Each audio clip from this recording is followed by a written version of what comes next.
महाभारत के युद्ध में कई योद्धाओं ने भाग लिया। उस युद्ध में ज्यादातर योद्धाओं के युद्ध करने के पीछे अपने अपने स्वार्थ छिपे हुए थे। पांडवों को अपनी खोई हुई प्रतिष्ठा और अपना राज्य वापस चाहिए था। दुर्योधन को अपना राज्य बचाना था। भीष्म पितामह को अपने राज्य को एक उचित उत्तराधिकारी प्रदान करना था। द्रोणाचार्य को दुर्योधन के प्रति अपनी निष्ठा और ईमानदारी का प्रमाण देना था। परंतु उस युद्ध में एक योद्धा ऐसा मौजूद था, बल्कि मौजूद ही नहीं, एक अहम किरदार में मौजूद था, जिसका इस युद्ध में कोई लाभ नहीं था सिवाय नुकसान के। और वो योद्धा था सूत पुत्र कर्ण। हालांकि कर्ण दुर्योधन का परम मित्र था, लेकिन दुर्योधन की मित्रता में भी स्वार्थ था, जिसका प्रमाण कर्ण ने अपनी मौत को गले लगा कर दिया। अर्जुन के हाथों बाण लगने से कर्ण जब मौत के निकट था, तब वह बेहद पीड़ा से गुजर रहा था।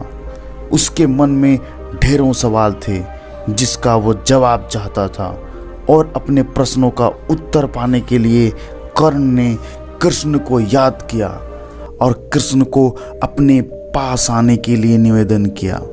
भगवान श्री कृष्ण कर्ण के निवेदन पर उसके पास गए। कृष्ण के समीप आते ही कर्ण ने प्रश्न किया, वासुदेव, मेरे मन में कुछ प्रश्न हैं जिनका उत्तर मैं आपसे चाहता हूँ। कृष्ण ने कहा, पूछो राधे, तुम्हारे क्या प्रश्न हैं? कर्ण ने कहा, माधव, जन्म देते ही मेरी माँ ने मुझे त्याग दिया, क्योंकि मैं माता के विवाह के पूर्व जन्मा था। परंतु एक अवैध पुत्र के रूप में जन्म लेने में मेरा क्या अपराध था? उसके बाद गुरु द्रोणाचार्य ने मुझे शिक्षा देने से मना कर दिया, क्योंकि मैं राधे पुत्र अर्थात सूत पुत्र था। क्षत्रिय होते हुए भी मैं क्षत्रिय ना था। जीवन भर में इस बोझ को ढोता रहा, परंतु इसमें मेरा क्या अपराध था? भगवान परशुराम ने मुझे उपहार स्वरूप शिक्षा तो दी, परंतु अभिशाप स्वरूप श्राप भी दिया कि जिस वक्त मुझे इस विद्या की सबसे अधिक आवश्यकता होगी, उस वक्त मैं वह विद्या भूल जाऊंगा, क्योंकि मैं उनके अनुसार क्षत्रिय था। जबकि मैं परशुराम की नींद खराब ना हो, उसके लिए मैंने एक असहनीय पीड़ा को सहा था, जिसके उपहार स्वरूप में उन्होंने मुझे श्राप दे दिया। क्या असहनीय पीड़ा को सहना मेरा अपराध था? एक बार जब मैं अपनी शब्दवेदी बाण की विद्या का अभ्यास कर रहा था, तब मेरा एक तीर गलती से एक बछड़े को लग गया और बछड़े की मृत्यु हो गई, जो बस एक दुर्घटना मात्र थी। मेरे बार बार माफी मांगने के बावजूद बछड़े के स्वामी ने मुझे श्राप दे दिया कि असहाय अवस्था में मेरी भी मृत्यु होगी, जबकि उस दुर्घटना में भी मेरा कोई दोष नहीं था। परंतु फिर भी मुझे उसके श्राप का कष्ट भोगना पड़ा। दुर्घटना किसी से भी हो सकती है कृष्ण, इसमें मेरा क्या अपराध था? इतना ही नहीं, द्रौपदी के स्वयंवर में भी मेरा अपमान किया गया, क्योंकि मैं एक सूतपुत्र था, क्षत्रिय नहीं। क्या सूतपुत्र होना मेरा स्वयं का चुनाव था? परिस्थिति ने मुझे सूतपुत्र बनाया था, इसमें मेरा क्या अपराध था? कुंती ने मुझे आखिर में मेरा जन्म रहस्य बताया, किंतु अपने अन्य बेटों को बचाने के लिए। जो भी मुझे प्राप्त हुआ है दुर्योधन से ही प्राप्त हुआ। तो अगर मैं उसकी तरफ से लड़ा तो मैं गलत कैसे हुआ कृष्ण? कर्ण के प्रश्नों को सुनने के बाद कृष्ण ने गंभीर स्वर में उत्तर देते हुए कहा, मेरा जन्म कारागार में हुआ। जन्म से पहले ही कंस के रूप में मृत्यु मेरी प्रतीक्षा कर रही थी। जिस रात मेरा जन्म हुआ, उसी रात मुझे मेरे माता पिता से अलग कर दिया गया। कर्ण, तुम्हारा बचपन खड्ग, रथ, घोड़े, धनुष और बाणों के बीच उसकी ध्वनि सुनते हुए बीता। परंतु मुझे ग्वाले की गौशाला मिली, गोबर मिला और खड़ा होकर चल भी नहीं पाया, उसके पहले ही प्राणघातक हमले झेलने पड़े। कोई सेना नहीं, कोई शिक्षा नहीं, कोई गुरु नहीं, लोगों से सिर्फ ताने ही मिले कि मथुरा में प्राणघातक हमलों का मूल कारण मैं ही हूँ। तुम्हारे गुरु परशुराम जब तुम्हारे शौर्य की तारीफ कर रहे थे कि भगवान शंकर को छोड़कर तुम्हें और कोई पराजित नहीं कर सकता, मुझे उस उम्र तक कोई शिक्षा भी नहीं मिली थी। तुमने अपनी पसंद की कन्या से विवाह किया, परंतु मैंने जिस कन्या से प्रेम किया वह मुझे नहीं मिली, बल्कि मुझे उस कन्या से विवाह करना पड़ा जो मुझसे प्रेम करती थी, जो मुझे चाहती थी।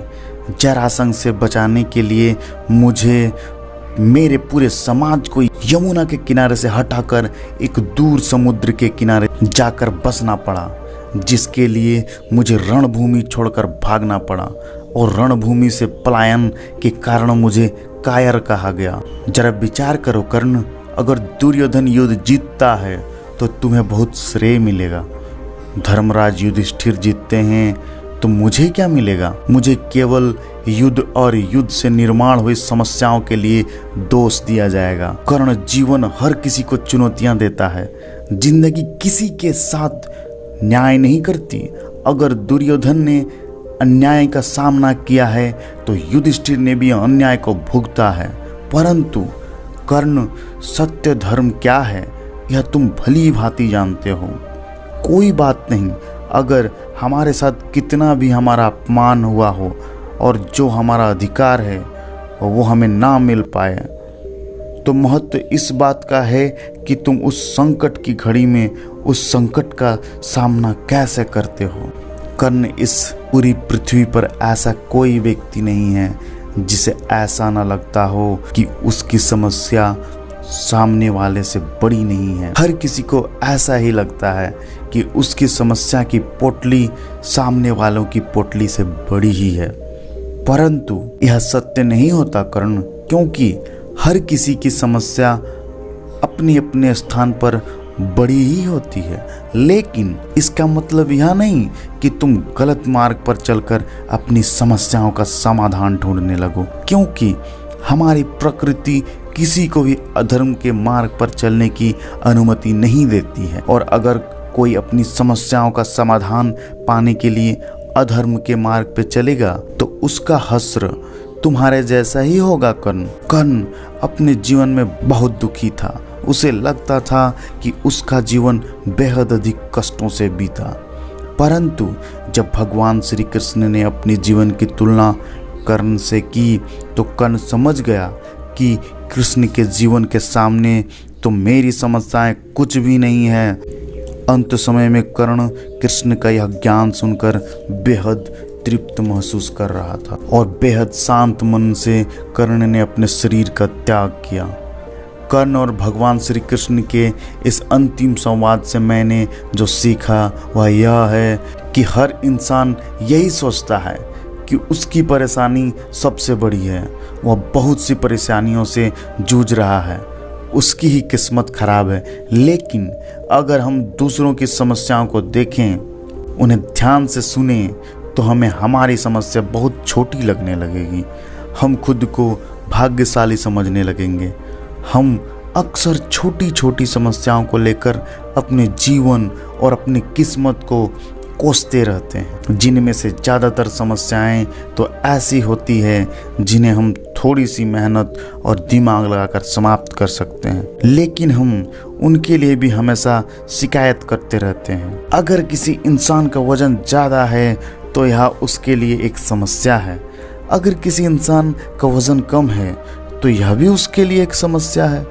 अगर कोई बेरोजगार है तो दुखी है, अगर किसी के पास नौकरी है तो अपनी नौकरी पर मिलने वाले काम से दुखी है। और ऐसा सिर्फ इसीलिए है क्योंकि जो हमारे पास है हम उसे स्वीकारते नहीं हैं। हम नकारात्मक दृष्टिकोण से देखते हैं और उसमें कमी निकालते रहते हैं और दुखी होते रहते हैं। इस दुनिया में ऐसा कोई इंसान नहीं है जिसके जीवन में समस्याएं नहीं हैं, और ऐसा कोई भी दिन नहीं आने वाला जिस दिन हमारे जीवन से सारी समस्याएं, सारी कमियां समाप्त हो जाएगी। ये हमारी आखिरी सांस तक हमारे साथ रहने वाली है।